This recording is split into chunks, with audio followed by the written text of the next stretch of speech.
మిథునం వారి కనుక చూసుకున్నట్లయితే శని దశమ స్థానంలో ఉన్నాడు. దశమ స్థానంలో ఉన్నప్పుడు అతను ఇచ్చే ఫలితాలు ఏమిటి, అదేవిధంగా ఎటువంటి జాగ్రత్తలు తీసుకోవాలి అనేటువంటి విషయాలు చెప్తుంది. నేనైనప్పటికీ కూడా చెప్పిస్తుంది సాక్షాత్ లలిత అమ్మవారిగా భావిస్తూ.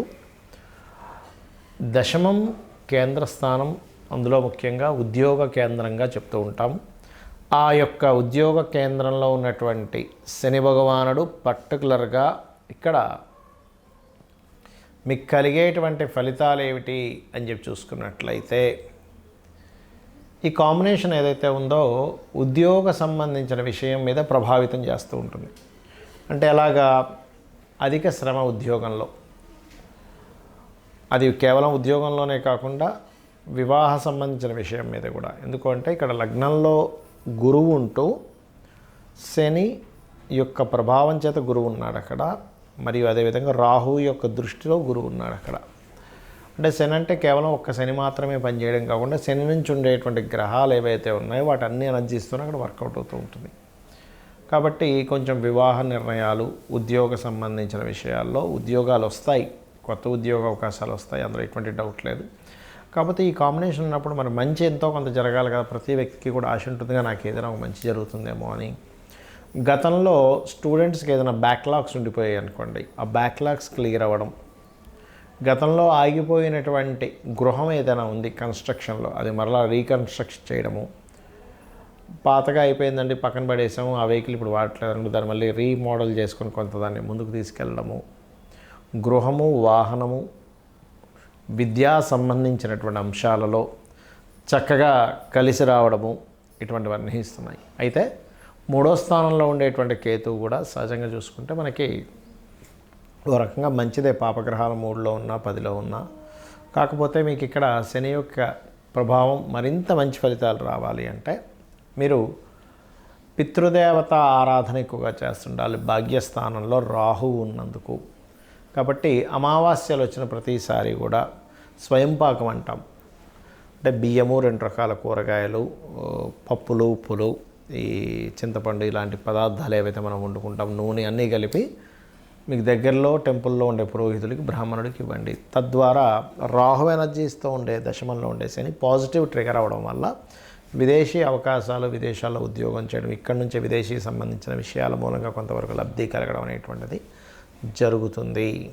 చాలామంది నన్ను అడుగుతున్న ప్రశ్న ఏమిటంటే, ఏలినాటి శని, అర్ధాష్టమ శని, అష్టమ శని లేదా శని మహర్దశ ఈ యొక్క సమయాల్లో ఎటువంటి జాగ్రత్తలు తీసుకోవాలని అడుగుతూ ఉన్నారు, ఎటువంటి పరిణామాలు ఉంటాయని అడుగుతున్నారు. గుర్తుపెట్టుకోండి, ఏలినాటి, అర్ధాష్టమ, అష్టమ శని ఈ 3 డిఫరెంట్. అదేవిధంగా శని మహర్దశ ఇస్ డిఫరెంట్. ఒకటే గుర్తుపెట్టుకోవాలి, శని మహర్దశ అనగానే, ఏలినాటి శని అనగానే ఫస్ట్ మీరు నెగిటివ్ ఫీలింగ్ తీసేయండి మైండ్లో నుంచి. ఎంతసేపు బ్యాడ్ జరుగుతుంది, నాకేదో నష్టం జరుగుతుంది, నేను నష్టపోతాను, చాలా ఇబ్బందులకు వెళ్ళిపోతాను, ఎందుకు పనికిరాను, ఇవన్నీ కూడా మనం మైండ్లో సెట్ చేసుకున్నటువంటి ఆలోచన విధానం వల్ల కూడా ఈ రకంగా అవుతూ ఉంటుంది. గుర్తుపెట్టుకోండి, అర్థమైందా మీకు? అలాగే మరొక విషయం ఏంటంటే, ఇక్కడ ఈ శని యొక్క ప్రభావం ఏదైతే ఉంటుందో అతి ముఖ్యంగా ఏలినాటి శని నడుస్తుంది అనుకుందాం, 12వ స్థానంలో ఉంది, లేదా రాశిలో సంచరిస్తున్నాడు, లేదా మనకి ధనస్థానంలో సంచరిస్తున్నాడు. ఇప్పుడు ప్రజెంట్ మేషం వారికి 12లో సంచరిస్తున్నాడు.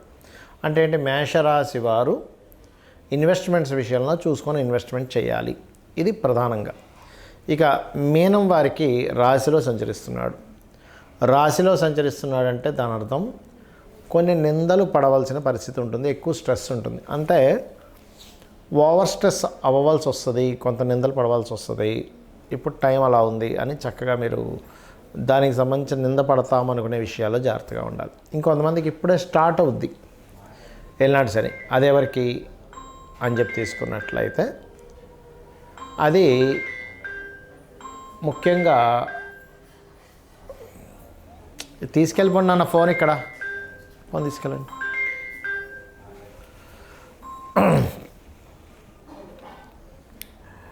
మరి కొంతమందికి రీసెంట్గా స్టార్ట్ అవుతుంటుంది, అదే 12లో ఉండడం. ఇంకొంతమందికి రాశి అని చెప్పుకున్నాం. ఇంకొంతమందికి ధనస్థానంలో ఉంటుంది.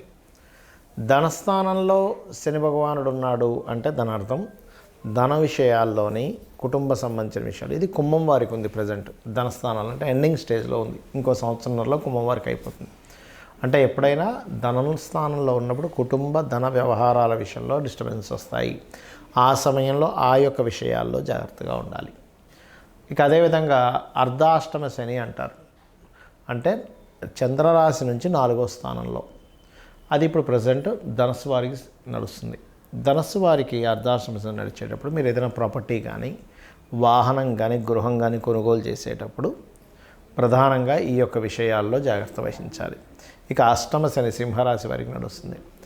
వాహనాల మీద వెళ్ళేటప్పుడు వీళ్ళు కూడా కొంత జాగ్రత్తగా ఉంటూ, ఆల్ ఆఫ్ సడన్ చేంజెస్ అనేవి కొన్ని తీసేయాల్సిన పరిస్థితి, అమ్మేయాల్సిన పరిస్థితులు వస్తూ ఉంటాయి అష్టమ శని నడిచేటప్పుడు.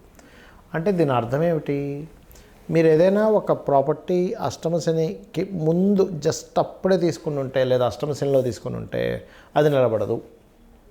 మరి ఇది యాజ్ ఇట్ ఈజ్ ఇలాగే ఉందంటే మీ మహాదశ గనక బలంగా ఉందనుకోండి, ఏమి ఇబ్బంది ఉండదు. మీ జన్మజాతకంలో ఉండే లగ్న బలము, మీ జన్మజాతకంలో నడుస్తున్నటువంటి మహాదశ బలము లేదా అంతర్దశ బలాలు కనుక బలంగా ఉంటే శని ప్రభావం పెద్దగా ఏమీ పడదు. శని అనేటువంటిది ఏంటంటే ఒక టీచర్ లాగా మనకి జీవితాన్ని నేర్పిస్తాడు అనేటువంటి ఆలోచన ఉండండి. అలాగే శని మహాదశ నడుస్తుంటుంది కొంతమందికి. మహాదశ నడిచేటప్పుడు పర్టికులర్గా ఏంటంటే మీకు ఆ శని భగవానుడు ఎలా ఉన్నాడో చూసుకోండి. అంటే అతను ఉచ్చ స్థానంలో ఉన్నాడా, నీచ స్థానంలో ఉన్నాడా, పాపగ్రహాలతో కలిసి ఉన్నాడా, పాపకర్తెరలో ఉన్నాడా, శుభగ్రహాలతో కలిసి ఉన్నాడా, శుభకర్తెరలో ఉన్నాడా, అతని రాసుల్లో అంటే శని యొక్క రాసుల్లో మకర కుంభ రాసుల్లో మరి ఏ గ్రహాల యొక్క సంబంధం కలిగి ఉంది, వీటన్నిటినీ తీసుకొని మనకి పరాశర మహర్షి చెప్పినట్టుగా ఆత్మ సంబంధినో ఏచ ఏ నిజధార్మిణ తశాంతర్దశాశ్వేవ దిశంతి స్వదశాఫలం అంటాడు. అంటే దశా ఫలితాలు అనేవి మహాదశ శని మహాదశ వచ్చింది 19 సంవత్సరాలు అమ్మో అనుకోకుండా ఇది ఏ ఫలితాలు ఇస్తుంది అనే దాని మీద మనం వర్క్ చేయాలి. ఇప్పుడు కూడా తత్సంబంధంగానే మనకి ధనయోగాలు ఉంటాయి, తత్సంబంధంగానే హెల్త్ ఇష్యూ ఉంటుంది, తత్సంబంధంగానే అవమానాలు కావచ్చు, కీర్తి కావచ్చు ఉంటుంది. అక్కడ ఒకవేళ శుభగ్రహ సంబంధాలు ఉన్నాయి, మంచి పోర్ట్ఫోలియోస్ ఉన్నాయి. శని మహద్దశ కూడా వ్యక్తిని కోటీశ్వరుని చేస్తుంది, గుర్తుపెట్టుకోండి. శని మహద్దశ కూడా గొప్ప కీర్తిని ఇస్తుంది. ఎందుకంటే కొన్ని వేల జాతకాలు పరిశీలన చేసి చెప్తున్న అంశము, అనేకమైనటువంటి గ్రంథాలు తీసుకొని అందులో ఉండే సూత్రాలు తీసుకొని చెప్తున్నటువంటి అంశం. అంతేగాని మూఢత్వంగా ఏదో శని వచ్చేసింది, ఏలినాటి శని వచ్చేసింది, అర్ధాష్టమి వచ్చేసింది కాబట్టి నా జీవితం ఇంకా అయిపోయింది అనుకోకుండా స్లో మూమెంట్ ఉంటుంది. జస్ట్ మనం ఇక్కడ ఏదో నేర్చుకోవాలి అనే భావనతో ఉండండి. ఖచ్చితంగా మీ లైఫ్ గ్రోత్ ఉంటుంది. మరి ఈ సమయాల్లో తీసుకోవాల్సిన జాగ్రత్తలు ఏమిటి? మధ్యాహ్నం పూట నిద్రపోకండి దయచేసి. అదేవిధంగా వీలైనంత మటుకు ఉదయం సాయంత్రం ఇంట్లో దీపారాధన చేయండి.